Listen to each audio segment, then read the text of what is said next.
Update muna nga tayo sa mundo ng basketball, partikular na sa Gilas, Pilipinas. Ito nga si Scottie Thompson ay binabatikos ngayon at siya nga ang sinisisi sa pagkatalo ng Gilas, Pilipinas kontra New Zealand. Samantalang mga Taiwanese fans ay nag-react ng batikusin ng kanilang dating naturalized at local player na ngayon na si Abasi. Ngunit bago yan, pakipindot naman ang like, subscribe at ang notification bell para updated ka sa lahat ng aking ina-upload. At kung gusto mong magpa-member sa aking channel ay pindutin mo lamang ang join at automatic ka na sa mga shoutout. Nag-react nga ang Chinese Taipei o Taiwanese fans ng batikusin ang kanilang dating naturalized player at ngayon ay local player na nga na si Abasi. Alam nating lahat na itong si Abasi ay tumira sa Taiwan at gayon na rin doon nag-aral, nagtrabaho at naglaro ng basketball, kaya naman kalaunan ay kinonsider na siya ng FIBA as local player kahit nga wala siyang dugong Taiwanese. At dahil nga dyan, nag-react ang mga Gilas fans bakit daw ang FIBA napakaluwag pagdating sa Chinese Taipei, partikular na dito kay Abasi na maging local player, samantalang tayo ay pahirapan pa na makakuha ng mga local player na kagaya na lamang ni Angelo Kwame na matagal na rin sa Pilipinas, dapat daw ay local player na at ay na rin yan sa post ni Players Hood. Dito nga ay tinatalakay niya itong si Angelo Kwame na dapat daw ay maging local player na at dapat daw ay aksyonan ito ng FIBA. At dahil nga sa post na yan ni Players Hood ay nakarating nga yan sa Taiwan at nag-comment ang mga Taiwanese fans. At ito nga yung mga komento ng mga Taiwanese fans, parang pinapalabas nila na yung Pilipinas pa ang pasimuno sa mga naturalized player na naging local player, kasi nga yung mga players natin halos mga itim o mga Pilam. Kaya naman ang tinutukoy nila, itong mga Pilipino daw talaga naging pasimuno pagdating sa mga Black American players na ginagamit natin sa Gilas, Pilipinas. Parang pinapalabas din nila na yung Qatar ay ginagaya lamang ang Pilipinas. Well, ang totoo niyan, yung mga players natin ay mga Pilam o half Pilipino naman talaga.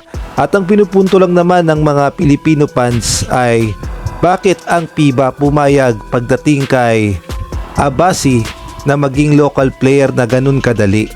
Samantalang pag tayo naman ang nag-a-appeal sa FIBA pagdating sa ating mga naturalized player na gusto nating maging local player na kagaya na lamang ni Angelo Kwame, ay sobrang pahirapan at ang dami pag cheche-bureche ng FIBA. Kaya naman hanggang ngayon ay naturalized player pa rin itong si Angelo Kwame. Kung tutuusin ay ang tagal na sa Pilipinas, dapat talaga ay local player na, ngunit ang FIBA ay wala ngang aksyon.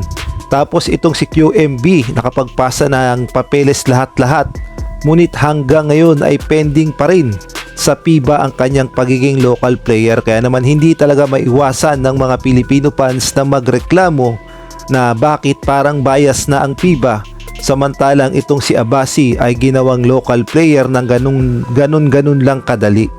Ngunit kung atin yung titignan ay nasa rules talaga ng FIBA yan. Ang sabi nga ni Sir Dean Quinito Henson, under FIBA rules, if a foreign born player has established extended residence or enrolled in a school or is playing in a country, he may be classified as local regardless of heritage.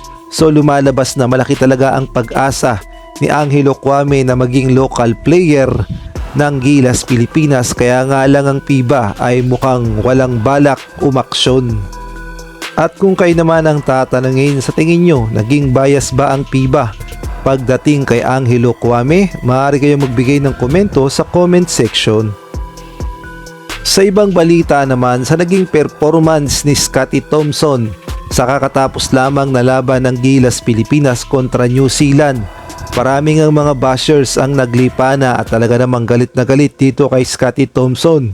Tinawag pa nga nila na baldog itong si Scottie Thompson dahil wala naman daw na itulong sa Gilas, Pilipinas dahil 0 points nga daw ang kanyang nagawa sa loob pa ng 21 minutes.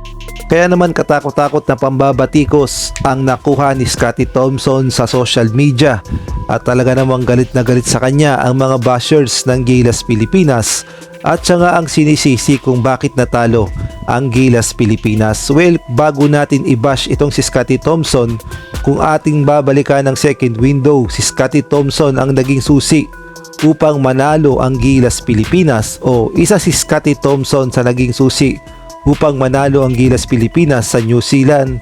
At kung ating babalikan nung nakaharap nila ang Lebanon, ay si Scottie Thompson din ang naging key player. Kaya naman bago natin siya i-bash, ay ating alalahanin na players lang siya at napapagod din at nagkakamali din sa kanyang performance.